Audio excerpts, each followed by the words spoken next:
Have you ever come across a problem that just grabs your mind and forces you to think about it? I came across one recently. Can two Game Boy games be combined into one? What does that even mean? And what does Alan Turing have to do with it? What I'm looking for is a way to have a single Game Boy game that contains two games and gives you a way to choose which to play. There are at least two ways to think about that though, both interesting in their own way. You can go a hardware route or a software route. The software route has a problem though.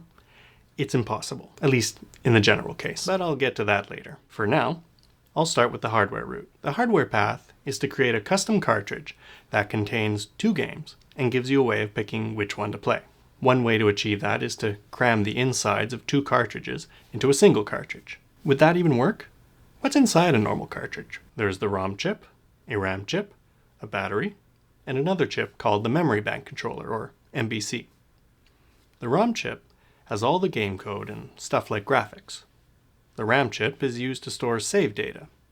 The battery keeps the RAM powered so it doesn't lose that save data. And the MBC is a special logic chip that lets the Game Boy access more ROM and RAM than its 16-bit address space normally allows. Having two of all those probably won't fit in a single cartridge. But the MBC might give us a hint about how to get around that. The Game Boy only has enough memory addresses to access 32K of ROM. A lot of games have more ROM data than that.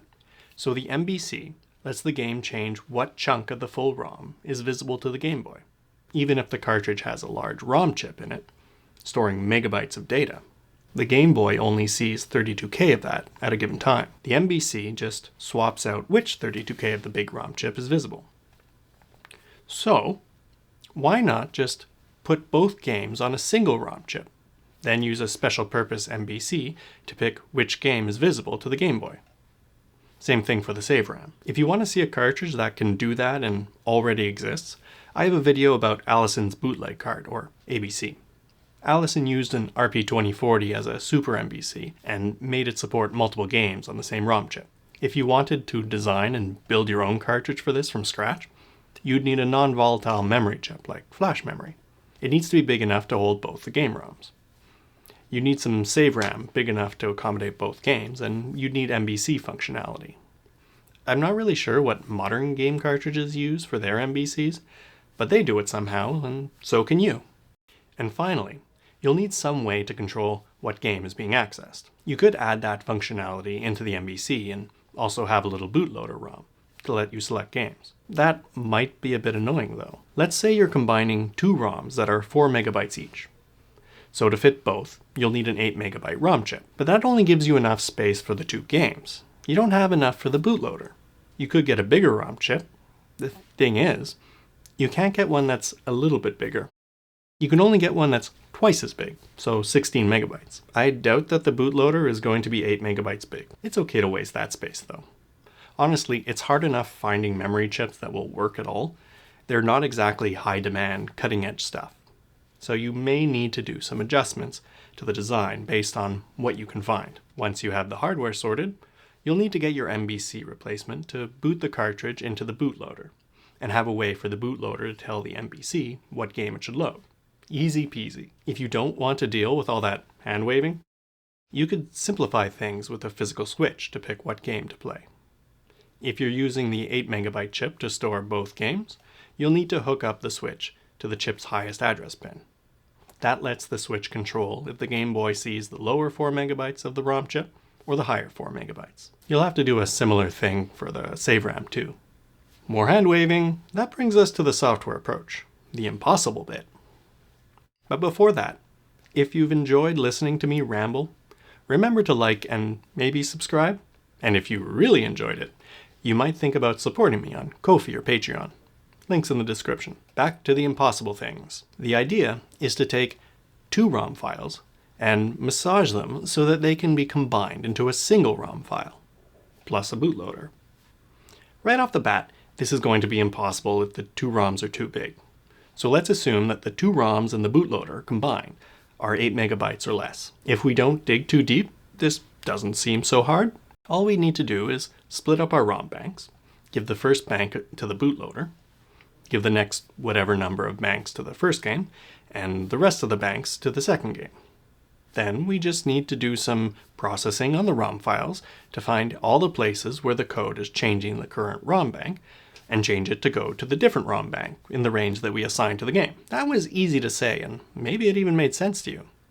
But let's see what we'd actually need to do. First, we need to find all the places in the binary ROM file that corresponds to the game code changing the bank number. Game code does that by writing the new bank number to an address in a specific range of the ROM addresses.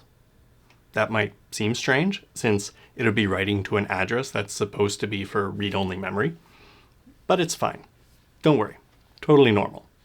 That's just how the game code communicates with the MVC. So the place where the update happens is going to be a load instruction that copies the new bank number to an address in the specific range. If the load instruction uses a hard-coded address for the destination, then we're golden. We just need to check if the hard-coded address is in the range, and we got it. There is a problem though. There's no instruction that lets you write a hard-coded value to a hard-coded address. If you're using a hard-coded address, then the value has to come from the A register. Okay, so we just need to go back and find out where A got its value. That can't be too hard, right? Wrong. It's impossible. You can blame Alan for that. In general, to know where the value of A at a particular point in a program came from, you need to execute the program until it reaches the point you care about. The simplest problem with this is the person playing the game. They're a loose cannon. We don't know what they're going to do, and if the value of A depends on what they do, well, you're out of luck. A situation where this can happen is in a game with rooms, and whenever you move to a new room, the game loads the map data from ROM. If there are too many rooms to fit in a single bank, then the game code will need to figure out what bank to use, which is going to be based on what room needs to be loaded, which is going to be based on the room the player is currently in and what door they went through. The bank number is what's going into the A register. So we don't know where A got its value unless we have player input. I mean, that's not exactly true. Maybe all those bank numbers are in a lookup table in ROM. We could just update the lookup table to give the new bank numbers. You could probably figure all that out and do the updating by hand, but good luck automating it. Because again, that's impossible. To see why, let's pretend we know all the input ahead of time. We can just start executing the code, keeping track of where the value of A came from until we reach our desired point in the program. But hold on, it's kind of taking a while to reach the point. Is the code stuck in an infinite loop? Maybe. Maybe if we just wait longer though. But how do we know if we've waited long enough? Whoops, looks like it's our old buddy Alan playing tricks on us again. We're trying to write a program that can be given a Game Boy ROM and its inputs that will tell us when it reaches a particular point in the ROM's code, which is the same thing as the halting problem. We're trying to solve the halting problem. It's provably impossible. Okay, it's technically impossible, but you could still try. You might need the equivalent of some graduate level courses on compilers and static analysis though. But before you go trying to convince a professor to take you on as a graduate student, I should tell you the other problem. It's ROM bank 0. It's special. When you change the current bank, it only affects the second half of ROM addresses.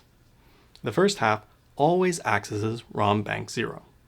There's no way of changing that without changing how the MVC works. Games are written to take advantage of that fact by putting important stuff in bank 0 so that it can always be accessed without having to switch banks. Maybe it's possible to modify the games to move all non-essential stuff out of bank 0 so that they can share, but that's going to have so many ripple effects. At least with the other bank numbers, I was able to make it sound relatively simple at first. Solving the bank 0 problem would be a whole project.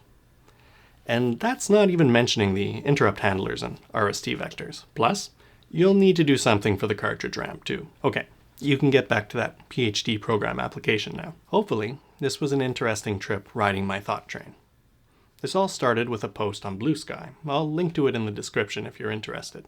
I like coming across problems like this that can really grab your imagination and give you something neat to think about with a lot of depth, even if they turn out to be impossible. If you've run into fun problems like that recently, or have a favorite one, let me know in the comments. And remember, especially with computers, impossible is really more of a suggestion.